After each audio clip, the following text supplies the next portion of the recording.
어떻게 생각하느냐? 음. 뭘 물어봐. 왜? 공론인불.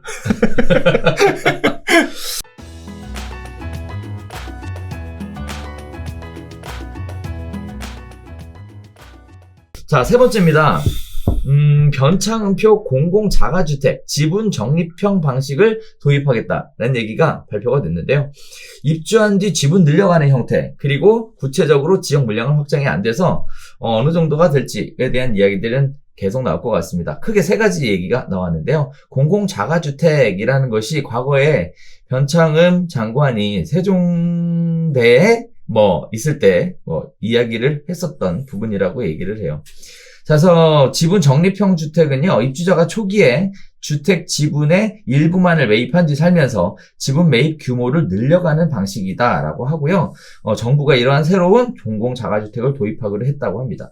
자, 토지 임대부 방식은요, 국가 소유지에 지은 집을 땅값을 제외한 가격에 공급하는 것이고요. 일반 분양에 비해 분양 가격이 저렴하게 공급한다고 하는 거고요. 또 세 번째는 환매 조건부는 싼 값에 분양하되 나중에 주택을 팔 때는 반드시 공공기관에 되팔도록 해서 차익을 환수하는 방식이라고 얘기하는데요.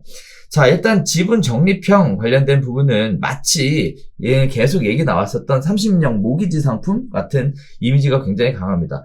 한편으로 보면 분양 아파트를 공급을 하겠지만 굉장히 저렴하게 시장의 문턱을 낮춰주겠다. 거기에 따라 전체적으로 수요자 관심을 좀 가져봐라. 이런 식의 내용인 것 같다라는 생각도 들고요. 또 토지 임대부 같은 경우에는 사실 임대아파트 공급의 하나의 유형이었죠. 하지만 실패했던 사례였는데 없앨 수 없으니까 다시 끌고 온 개념이지 않았을까라는 생각도 들고요.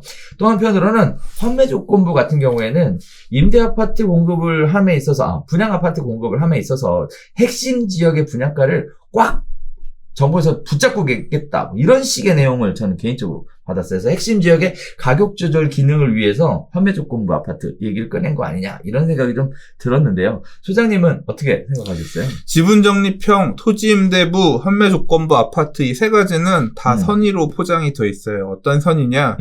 네가 돈이 없어? 그래도 싸게 줄게. 우리가 싸게 공급할 거야. 라는 선의로 포장돼 있어요. 근데 사실 이럴 필요 없어요.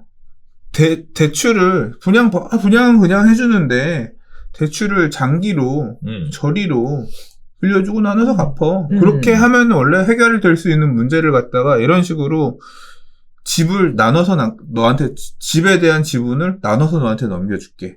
또는 너는 토지는 안 넘겨줄 거고 건물만 사. 그리고 토지분에 대해서는 너 월세 내고 살아라.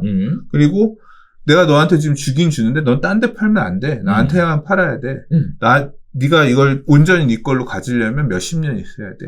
이런 식으로 비틀어가지고 제도를 만들어 주는 이유는 이게 좋은 것 같지만 제가 선의로 포장되어 있다라고 한 얘기는 하나의 목적 때문이에요. 너한테 내가 집을 팔긴 팔 건데 네가 이걸로 불로소득 얻는 건 원치 않아. 그러니까 천천히 줄 거야. 너는 이 집에 매여 있어야 돼.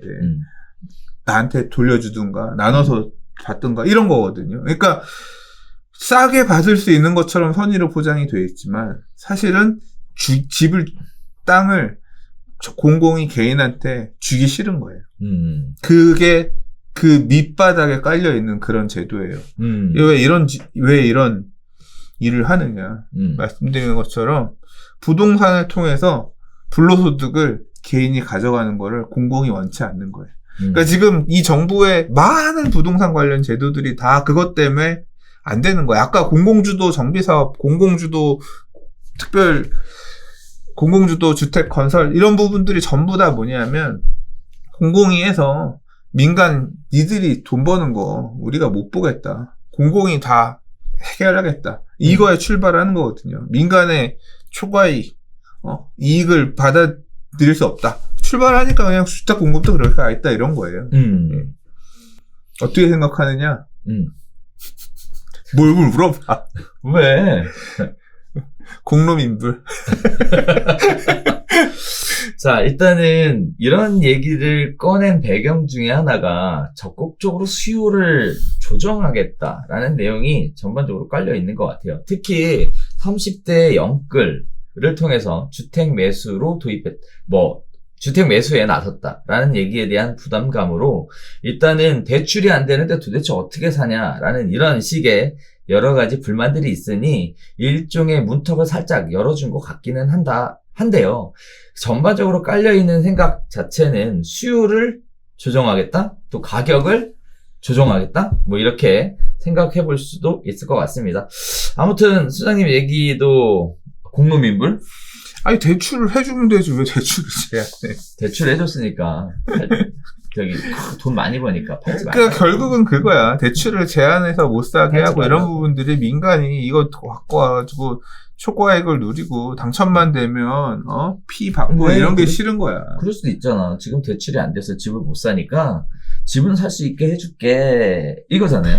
집은 할 수 있게 해줄게. 그 다음 얘기가 뭐야? 내가 대신? 이걸로 차익을 누릴 생각은 그렇지. 하지 마. 그거지. 결국 대신. 뭐냐면 부동산을 통한 이 모든 사람들의 아파트를 분양받고 싶어요. 이거 하는 사람들의 열망에는 부동산을 통해서 재산을 상승시키고 이런 욕구가 있잖아. 내 집 마련. 그 욕구를 다 부정하는 거잖아. 내 집 마련. 자, 내 집 마련. 내 집 마련. 네. 그것도 선의로 어거지로 욕구를 포장하는 거야. 뭐 가서 그럼 썩비를 사면 되지. 뭘 사? 돈이 없는데 어떻게 사? 네. 자, 이런 부분들이 있어요. 그래서 공공자가주택과 관련된 얘기가 있었다라는 거 참고하시고요. 뭐 구체적으로 지역이랑 물량이 얘기가 나오지 않은 상황이기 때문에 지켜봐야 될 것 같습니다. 어쨌든 오랜 기간 동안에 주장하셨던 내용이라고 하니까 시장에 어떻게 반영이 될지 한번 살펴보시면 좋겠습니다.